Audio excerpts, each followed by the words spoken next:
Movie में हमें दिखाया जाता है ईयर 2120। इंसानों ने 3 तरीके निकाल लिए हैं इमोर्टल रहने के, यानी हमेशा जिंदा रहने के। पहला तरीका है साइबरनेटिकली इनहेंस किए गए इंसान, जिन्हें साइबॉर्ग्स का नाम दिया गया है। दूसरा तरीका है आर्टिफिशियली इंटेलिजेंट बीइंग्स, जिन्हें सिंस कहा जाता है। और तीसरे है सिंथेटिक बीइंग्स, जिनमें थोड़ी बहुत इंसानों जैसी कॉन्शियसनेस भी है, लेकिन साथ ही साथ वो सिंथेटिक भी हैं, तो उन्हें हाइब्रिड्स का नाम दिया गया है, यानी मिली जुली स्पीशीज। अब इन तीनों टेक्नोलॉजीज में से जो भी टेक्नोलॉजी प्रिवेल करेगी, यानी कि सबको अपने अंडर ले आएगी, वही दुनिया को रूल करेगी। फिर हमें एक स्पेसशिप दिखाया जाता है जिसका नाम है माजिनो। वो पिछले 65 साल यानी 65 ईयर्स से एक मिशन पर है। हम देखते हैं कि कुछ स्लीपिंग पोड्स हैं जिसमें कुछ लोग सो रहे हैं और उस नींद को नाम दिया गया है क्रायो स्लीप का। वहाँ से कुछ लोग बाहर निकलते हैं जिन्हें क्रू मेंबर्स का नाम दिया गया है। वो अपनी नींद से ब्रेक लेने के लिए उठे थे। यहाँ पे कैप्टन डिन्सडेल बोलता है कि कॉम्स डाउन है और लॉग फाइल्स करप्टेड है, पर हो सकता है कि ये कोई ग्लिच हो, और वैसे भी तुम लोग बहुत ज्यादा फ्यूल बर्न कर रहे हो, तो मैं चाहता हूँ कि किसी एक सिस्टम को तो शट डाउन कर दो। यहाँ पर एक मैकेनिक बोलता है कि मुझे लगता है कि आपने स्पेसशिप पर जो एलियंस बिठा रखे हैं उनमें से किसी एक से छुटकारा पाना होगा, या शायद सभी क्रिएचर से। लेकिन सिक्योरिटी साइबॉर्ग उन्हें याद दिलाता है कि नहीं, हमारे मिशन का मेन कैरेक्टर तो यही क्रिएचर्स है, इनके बगैर हमारी रिसर्च का कोई फायदा नहीं है। इसके बाद एक साइंटिस्ट हमें इन्हीं अजीबोगरीब एलियंस को कुछ खाना खिलाते हुए नजर आता है। कुछ क्रिएचर्स स्मॉल हैं, छोटे हैं, कुछ कैप्सूल्स में रखे गए हैं, लेकिन कुछ बहुत बड़े और खतरनाक क्रिएचर्स भी हैं। सब सिस्टम्स को चेक कर लिया जाता है कि कोई कमी तो नहीं रह गई है। अब क्रू वापस स्लीप पर जा सकता है, उसी क्रायो स्लीप पर जिससे उन्होंने ब्रेक ली थी। दूसरी तरफ हम जमीन पर देखते हैं कि एक रिसर्च फैसिलिटी है जिसे नेवरलैंड का नाम दिया गया है। वो एक कॉर्पोरेशन से बिलोंग करती है। वहाँ पर हमें एक लड़की दिखाई जाती है जिसका नाम है मार्सी। उसे कोई स्कॉर्पियंस के बारे में सिखा रहा है, लेकिन तभी वहाँ पर एक डॉक्टर आती है जिनका नाम है सिल्विया। वो अनाउंस करती है कि सब कुछ तैयार है। पता चलता है कि मार्सी कुछ बीमार है और उसे ऑपरेटिंग रूम की तरफ ले जाया जा रहा है ताकि उसका दिमाग किसी सिंथेटिक बॉडी में शिफ्ट किया जा सके। कंपनी फाउंडर बोलते हैं कि मार्सी पहली ऐसी इंसान होगी जिसका ह्यूमन बॉडी से सिंथेटिक बॉडी में ट्रांसफर किया जा रहा है, और वही पहली हाइब्रिड बनेगी। अब यहाँ पर मार्सी को मशीन से कनेक्ट कर दिया जाता है। उसे अपने बचपन की यादें आने लगती हैं। जैसे जैसे उसका दिमाग नए जिस्म में जा रहा होता है, वो सब कुछ रिविजिट करती है अपनी चाइल्डहुड मेमोरीज से। कुछ देर बाद हम देखते हैं कि मार्सी बिल्कुल हेल्दी है और बहुत अमेजिंग चीजें कर सकती है, जैसे कि जंपिंग, और वो भी बहुत ऊंचाई से। अब उसे नाम दे दिया जाता है वेंडी का। और सबसे बड़ी बात ये कि क्योंकि सिंथेटिक बॉडीज ग्रो नहीं कर सकती, तो उसे पहले से ही अडल्ट बॉडी दी जाती है। लेकिन जाहिर है कि उसका दिमाग तो अभी भी बच्चों वाला है। कर्श एक्सप्लेन करता है कि फेक बॉडीज ऐसे हार्मोन्स नहीं बना सकती जिस तरह के इंसानी जिस्म बना सकता है, ऐसे इमोशंस और ऐसे मूड्स जो ह्यूमंस के होते हैं। तो अब वेंडी के पास ऐसे कोई इमोशंस नहीं होंगे। डॉक्टर सिल्विया बताती है कि फैसिलिटी पर और भी बच्चे आने वाले हैं और कॉर्पोरेशन को उनकी मदद करनी होगी इसी ट्रांजिशन के लिए। जैसे ही वो बच्चे आ जाते हैं तो वेंडी उनके साथ बहुत बातें करती है और उन्हें अपनी नई बॉडी दिखाती है कि कितनी स्ट्रॉन्ग है। वो बच्चों को अपने आर्म्स पर हैंग भी करती है, यानी लटकाती भी है। एक एक करके सब बच्चों को उनकी नई बॉडीज मिल जाती हैं और वो अपनी बीमारी के बारे में भूल ही जाते हैं, जैसे कभी उन्हें कोई बीमारी थी ही नहीं। उन सब बच्चों को नाम दिया जाता है लॉस्ट बॉयज का। उधर माजिनो स्पेसशिप पर हम बहुत ही अजीबोगरीब क्रिएचर देखते हैं जो कि शिप में भाग रही होती है। हर तरफ केओस यानी अफरा तफरी होती है और एज यूजुअल जो क्रिएचर्स तबाही करते हैं वो भी। शिव चिल्लाने लगता है और वहाँ पर अलार्म बजने लगता है। मोरो कंप्यूटर रूम में छुप जाता है और शिप की एआई से बात करने लगता है। बताता है कि सबके सब सैंपल्स अब जा चुके हैं, हम उनको खो चुके हैं। तभी वहाँ पर अचानक से सेवेरी भी आ जाती है जो कि दरवाजा जोर जोर से बजाने लगती है। लेकिन इसके बजाय कि मोरो दरवाजा खोलता, वो अपने आर्म को एक ब्लो टॉर्च में बदल लेता है और दरवाजे को सील शट कर देता है। और अचानक से वहाँ पर एक क्रिएचर आ जाती है जो कि सेवेरी को अटैक करके मार देती है। मोरो एआई से कहता है कि सबके सब क्रू मेंबर्स मर चुके हैं। तभी वही क्रिएचर दरवाजा बजाने लगता है और शीशा तोड़ते हुए अंदर आ जाता है। मोरो एआई से कहता है कि शिप को जल्द से जल्द अर्थ पर क्रैश करना होगा क्योंकि यही क्रिएचर्स हमारी प्रायोरिटी है। अब यहाँ पर मोरो एक पोर्ट में छुप जाता है। वो एलियन अंदर आकर उस पोर्ट पे पीकता तो है लेकिन कोई असर नहीं होता। मोरो जमीन पर लैंड करने के लिए यानी जमीन पर क्रैश लैंडिंग करने के लिए तैयार होता है। दूसरी तरफ हम देखते हैं कि हर्मिट एक ऐसे शहर में पहुंचता है जिसका नाम है न्यू सायम। उस शहर को वही कॉर्पोरेशन चला रही है। वेंडी उसको सिक्योरिटी कैमरा पर देखती है और यहाँ पर उसकी स्टोरी बताई जाती है कि वो भी उसी कॉर्पोरेशन के लिए काम करता है और उसे लगता है कि उसकी बहन मार्सी मर चुकी है। जब वो उसको देखती है तो उसे दोबारा से अपने बचपन की यादें आने लगती हैं। जब हर्मिट छत पर होता है, अपने कोवर्कर से बात कर रहा होता है, उसे अचानक से लगता है कि बिल्डिंग हिल रही है और उसी वक्त माजिनो उस शहर में क्रैश कर जाती है बहुत बड़े एक्सप्लोजन के साथ। हर्मिट और उसकी टीम नीचे पहुंचते हैं। ताकि जल्द से जल्द लोगों को वहाँ से निकाला जा सके और वो मलबे के नीचे भी ना आ जाए। इस चीज के लिए उन्हें गाइड किया जा सके। जितनी देर में टीम देख रही होती है कि कहीं कोई सर्वाइवर है तो उसे बचाया जा सके, उतनी ही देर में वो शिप के पास आ जाते हैं। वो एक होल से अंदर जाते हैं जो उन्हें एक होल तक ले जाता है। वापिस आते हैं मोरो की तरफ, जो कि अपना ट्रांसफॉर्म बाजू यूज करता है इम्पैक्ट रूम से बाहर आने के लिए। वो शिप में घूम रहा है और वहाँ पर उसे हर जगह पर क्रू की बॉडीज मिलती है। जब वो हामिद की टीम को सिक्योरिटी कैमरा पर देखता है तो वो शिप कंपनी को कॉल करता है कि उन्हें ऐसा करने से रोका जाए। उन्हें वार्न करता है। यहाँ पर वेंडी, जो कि सब कुछ सिक्योरिटी फुटेज पर देख रही थी, वो कहती है कि हमें अपनी टीम को भी भेजना चाहिए। अब उसकी टीम भी कर्श के सुपरविजन में वहाँ से चल पड़ती है। उधर मार्जिनो पर हामिद टीम के 2 मेंबर्स सर्वाइवर्स को ढूंढने लग जाते हैं। जैसे ही सोल्जर्स बॉडीज ढूंढ रहे होते हैं तो एक लीच लाइक एलियन सीलिंग में से निकल कर आता है और उनकी शर्ट्स में घुसने की कोशिश करता है। अचानक से मोरो आता है और उन सोल्जर्स को अपना हॉस्टेज बना लेता है। जब मोरो वहाँ से चला जाता है तो वही बग्स उन आदमियों के सर में क्रॉल कर जाते हैं और आहिस्ता आहिस्ता उनके दिमाग को खाकर उन्हें मार डालते हैं। उधर हम देखते हैं कि साइंस लैब रूम में हामिद और उसके 2 साथी बॉडीज से भरे हुए पोर्ट को पाते हैं। जब वो हेडक्वार्टर बताने की कोशिश करते हैं तो रेडियोस इनस्टेबल हो जाते हैं। हामिद जब डेड बॉडीज पर देखता है तो उसे लगता है कि ये तो हफ्तों से डेड पड़ी हैं। वो बिना ये चीज नोटिस किए कि एक पोर्ट में एलियन भी है, वो दूसरे रूम में चले जाते हैं। वहाँ भी उन्हें डेड बॉडी से मिलती है। इसके बाद जब वो तीनों वहाँ से चले जाते हैं, यानी शिप से निकल जाते हैं, बिल्डिंग के अंदर सर्च करने लगते हैं, तो उन्हें इस बात का बिल्कुल भी अंदाजा नहीं होता कि एक एलियन जिसका नाम है जेनोमॉर्फ उनका पीछा कर रहा है। वो सीढ़ियों से जाते हैं और उसके बाद उन्हें जिस दरवाजे से गुजरना होता है उस तक जाने के लिए बीच में एक बहुत बड़ा गड्ढा होता है। हामिद का साथी जंप करता है। वो वहाँ तक पहुँचता जाता है लेकिन उसे चोट भी लगती है। उनका अगला साथी भी वहाँ तक जंप करके जाता है पर फ्लोर टूट जाता है, पर पहला साथी उसे पकड़ने में कामयाब हो जाता है। अब इससे पहले कि हामिद पे जंप करता, वो देखता है कि कुछ सलाइवा लाइक उसके शोल्डर पर गिर रहा है। वो ऊपर देखता है तो उसे पता चलता है कि ज़ेरोमॉर्फ तो छत पर ही है। हामिद अपनी जान बचाता हुआ वहाँ से भागता है और रेडियो पर कांटेक्ट करने की कोशिश करता है। यहाँ पर हमें एक फ्लैशबैक दिखाया जाता है जिसपे पता चलता है कि हामिद ने अपने कॉन्ट्रैक्ट की टर्मिनेशन के लिए कहा था क्योंकि उसे मेडिकल स्कूल जाना था, लेकिन उसे टर्मिनेशन नहीं दी गई, तो अब उसे 7 महीने और काम करना है। अब वेंडी ये सब कुछ कैमरा में देख रही होती है और जब कर्श की टीम वहाँ पर पहुँचती है तो वेंडी को एक बहुत अजीबोगरीब साउंड सुनाई देती है जो कि और किसी को नहीं सुनाई देती। जब वो सिक्योरिटी कैमरा को हैक करती है तो उसे पता चलता है कि उसका भाई एलिवेटर में अब तक फंसा हुआ है, तो वो भागकर बिल्डिंग में जाती है। जैसे ही वो पास जा रही होती है तो आवाज भर रही होती है। कर्श भी उसके साथ साथ होता है और बाकी लॉस्ट बॉयज की टीम भी। वो सब जब शिप के अंदर जाते हैं तो देखते हैं कि शिप की सीलिंग पर अभी भी एलियन प्लांट स्टक है। हर तरफ खून से भरी हुई बॉडीज है। उन्हें एक बिल्ली भी दिखती है जिसकी आंख के अंदर एक एलियन होता है और वो मिनी एलियन उस बिल्ली की आंख अपने साथ लेता हुआ उसकी बॉडी से निकल जाता है। अब वही छोटा सा एलियन आगे बढ़कर एक टीम मेंबर पे भी अटैक करता है, लेकिन वो उसे अपने हाथ से रोक देती है। वहाँ पर वो उसे एक टेबल पर फेंक देते हैं जहाँ उसे एक ट्रे में कैच कर लिया जाता है। कर्श उसकी बॉडी कंप्यूटर से कनेक्ट करता है तो उसे पता चलता है कि ये तो एक रिसर्च वेसल था। उधर हामिद अपनी रिसर्च जारी रखता है। उसे वहाँ पर एक आदमी मिलता है। वो साथ जाते हैं और एक अपार्टमेंट का दरवाजा नॉक करते हैं। वहाँ पर एक कॉस्ट्यूम पार्टी चल रही होती है। तभी वहाँ पर जेनोमॉर्फ आता है और फौरन से हामिद के साथ जो आदमी होता है उसे मार डालता है और उसे उठा कर फेंकता है, जिसकी वजह से उस आदमी के पास जो रखी गन होती है वो एक्टिवेट हो जाती है और उसकी वजह से जो कॉस्ट्यूम पार्टी का होस्ट होता है वो डर के मारे अंदर भाग जाता है, लेकिन दरवाजा खुला रह जाता है और जेनोमॉर्फ पार्टी को क्रैश कर देता है। वहाँ पर मौजूद सबके सब गेस्ट को मारने लगता है। हामिद के साथ जो आदमी था वो उसकी बॉडी उठाकर हामिद की तरफ फेंकता है। अब पूरा का पूरा कमरा लाशों से भरा हुआ है। जब सारे के सारे गेस्ट मर जाते हैं, यानी उनको जेनोमॉर्फ मार डालता है, तो अब जेनोमॉर्फ बालकनी से छलांग लगाता है हामिद को भी मारने के लिए, लेकिन तभी वहाँ पे मोरो आ जाता है और अपनी इलेक्ट्रिकल गन को यूज करते हुए जेनोमॉर्फ को स्टन कर देता है और उसके बाद हामिद को भी। जब वो एलिवेटर तक पहुँचता है तो उसको उस कॉर्पोरेशन के सोल्जर्स घेर लेते हैं जो उसे अरेस्ट करने की कोशिश करते हैं।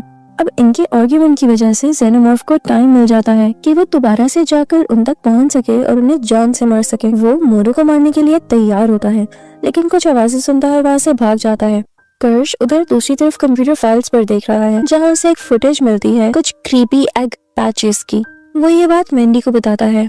वो ये भी चीज पढ़ता है कि अभी कुछ 5 अनडिस्कवर्ड स्पीशीज, यानी कुछ ऐसी स्पीशीज जिनका कुछ पता लग नहीं सका, वो भी आ रही हैं।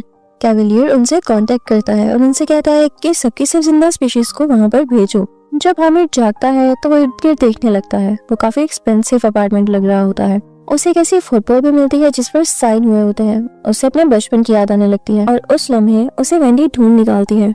आहिस्ता से वो उन्हें अपने साथ आने के लिए कहती है। वो तीनों एलिवेटर की तरफ भर जाते हैं और उन्हें ये मालूम नहीं होता कि शाफ्ट में कोई और भी मौजूद है। जैसे कि वो कॉरिडोर की तरफ जा रहे होते हैं, वेंडी हर्मिट को बताती है कि वो असल में कौन है। हर्मिट को उसकी बात पे यकीन नहीं आता और उससे वो बचपन के सवाल पूछने लगता है, ये जानने के लिए कि क्या वो वाकई सच बोल रही है। जब वो सारी बातों का जवाब दे देती है तो हर्मिट रोने लग जाता है और उसे गले से लगा लेता है। उसके बाद इन तीनों को एक एग पैच मिलता है। वेंडी को अजीबोगरीब आवाजें आने लगती हैं। एक अंडा आहिस्ता से मूव कर रहा होता है। जेनोमॉर्फ भी अचानक उस कमरे में आ जाता है और हर्मिट को अपने साथ ले जाता है। वेंडी उनके पीछे भागने लगती है। हर्मिट अभी शिपिंग कंटेनर में होता है। जेनोमॉर्फ वहाँ पर आता है और उन पर ग्राउल करता है। वेंडी और हर्मिट को उसके चलने की आवाजें आती हैं जो कि कंटेनर के ऊपर की तरफ से आ रही थी। वेंडी थोड़ा इंतजार करती है और सही मौका देखते हुए सीलिंग को स्टैब करने लगती है ताकि वो उसको नुकसान पहुंचा सके। उसका खून बहने लगता है और उसका खून इस कदर एसिडिक था कि सीलिंग में होल ही हो जाता है। उसके बाद जेनोमॉर्फ कंटेनर को पुश करता है, वो गिर जाता है। हर्मिट अब वेंडी को नहीं देख पा रहा था। जेनोमॉर्फ हर्मिट की तरफ बढ़ता है लेकिन वेंडी उसे पीछे से हुक डालते हुए खींच लेती है। वो उसे दरवाजे की तरफ खींचती है और हर्मिट उसे बंद कर देता है, जिसके बंद होने की वजह से एलियन का इनर जो कट हो जाता है। लेकिन वो खुशीला जेनोमॉर्फ अपने साथ साथ वेंडी को भी दरवाजे के अंदर खींच लेता है। हर्मिट केवल को बाइट करता है ताकि वो दरवाजे को दोबारा से खोल सके। दरवाजा खुल तो जाता है लेकिन वो ये देख के हैरान रह जाता है कि जेनोमॉर्फ की बॉडी कुछ डैमेज हो रही है। यहाँ पे हर्मिट और वेंडी बेहोश हो जाते हैं। होश में आने के बाद हर्मिट को उसकी शेडिंग दिखती है। उधर हम मोरो को देखते हैं जिसका ब्रेन अभी भी कंप्यूटर से जुड़ा है। कर्श और मोरो का आर्ग्यूमेंट हो जाता है कि शिप अब किससे बिलोंग करती है। उसी दौरान एक एग खुल जाता है और मोरो बाहर की तरफ जंप लगा देता है। उसके बाद कॉर्पोरेशन टीम आती है जो कि लॉस्ट बॉयज को, रेस्क्यू टीम को और एलियन सिंबल्स को उठाकर नेवरलैंड लेकर जाने लगती है, जबकि सिल्विया वेंडी पर अपना काम कर रही होती है कि वो उसे ठीक कर सके। कर्श जब भी किसी अंडे को खुलता हुआ देखता है तो परेशान हो जाता है। अभी भी एक अंडा खुलता है और उसे ड्रैग करके ले जाता है। उन्हें एहसास होता है कि अंडे तभी रिएक्ट करते हैं जब उनके सामने कोई ऑर्गेनिक लाइफ होती है। सो कैवलर कर्श को चार्ज ऑफ एलियन बना देता है। हम शाम को देखते हैं कि मोरो किसी न किसी तरह शहर में पहुंच चुका है। वो किसी रैंडम इंसान से उसका फोन छीन लेता है और कॉर्पोरेशन की सीईओ को कॉल करता है। वो उसे बताता है कि उसके पास डेटा तो है लेकिन क्रिएचर्स नहीं है, लेकिन वो प्लान कर रहा है उन्हें वापस लेके आने के लिए, क्योंकि वो पूरी जिंदगी इसी पर ही तो काम करता रहा है। यहाँ पर हमें ये भी पता चलता है कि मोरो की एक बेटी भी थी। दूसरी तरफ हम देखते हैं कि वेंडी को होश आ चुका है और अब वो कुछ बेहतर महसूस कर रही है, लेकिन उसे अजीबोगरीब आवाजें अब भी आ रही हैं, तो उनका पीछा करती है। उधर लैब में कर्श और दो लॉस्ट बॉयज एक अंडे को काटते हैं। उन्हें उसमें से एक एलियन मिलता है जिसका नाम फेस हगर है और उसकी इतनी बुरी आवाज होती है कि वेंडी कोलैप्स कर जाती है। उधर हम ऑपरेटिंग रूम में हर्मिट को देखते हैं जहाँ पे उसका एक लंग यानी गुर्दा निकाला जा रहा है जो कि अब एक ट्यूब में प्रिजर्व्ड है। फिर वहाँ पर कर्श आता है और पैरासाइट को टैंक में गिरा देता है ताकि खुद ब खुद लंग की तरफ चला जाए। वेंडी सबको बताती है कि मुझे बहुत अजीबोगरीब आवाजें आती हैं और वो सिर्फ मुझे ही क्यों सुनाई देती हैं। ऐसे लगता है कि जैसे वो रियल मुझी से बात करना चाह रहे हैं। कैवलियर उसे कहता है तो क्या तुम वो साउंड्स मिमिक कर सकती हो? वेंडी वो साउंड्स मिमिक करती है और वो आवाजें सबको बहुत अजीब लगती हैं। हम लैब में देखते हैं एक आई एलियन को जिसे ग्लास केस में रखा गया है। उसी ग्लास केस में एक शीप भी होती है। वो शीप के सर पर जंप लगाता है और फौरन से उसको मार डालता है, उसकी आंख को बाहर निकाल कर। वहाँ पे एक लड़का ऑर्थर एलियंस की प्रेजेंस को यानी उनकी मौजूदगी को डिसअप्रूव करता है, मानता नहीं है। उसे ये शक था कि उन्होंने हाइपर एडवांस एआई को बनाने के लिए 6 बच्चों का कत्ल किया था। तभी वहाँ पर नेम्स आ जाती है और बोलती है कि वो एक्सपेक्ट कर रही है। ऑर्थर उसे एक्सप्लेन करता है कि तुम्हारे जैसी मैकेनिकल बॉडी के लिए पॉसिबल ही नहीं है, पर नेम्स कहती है नहीं ये असल है।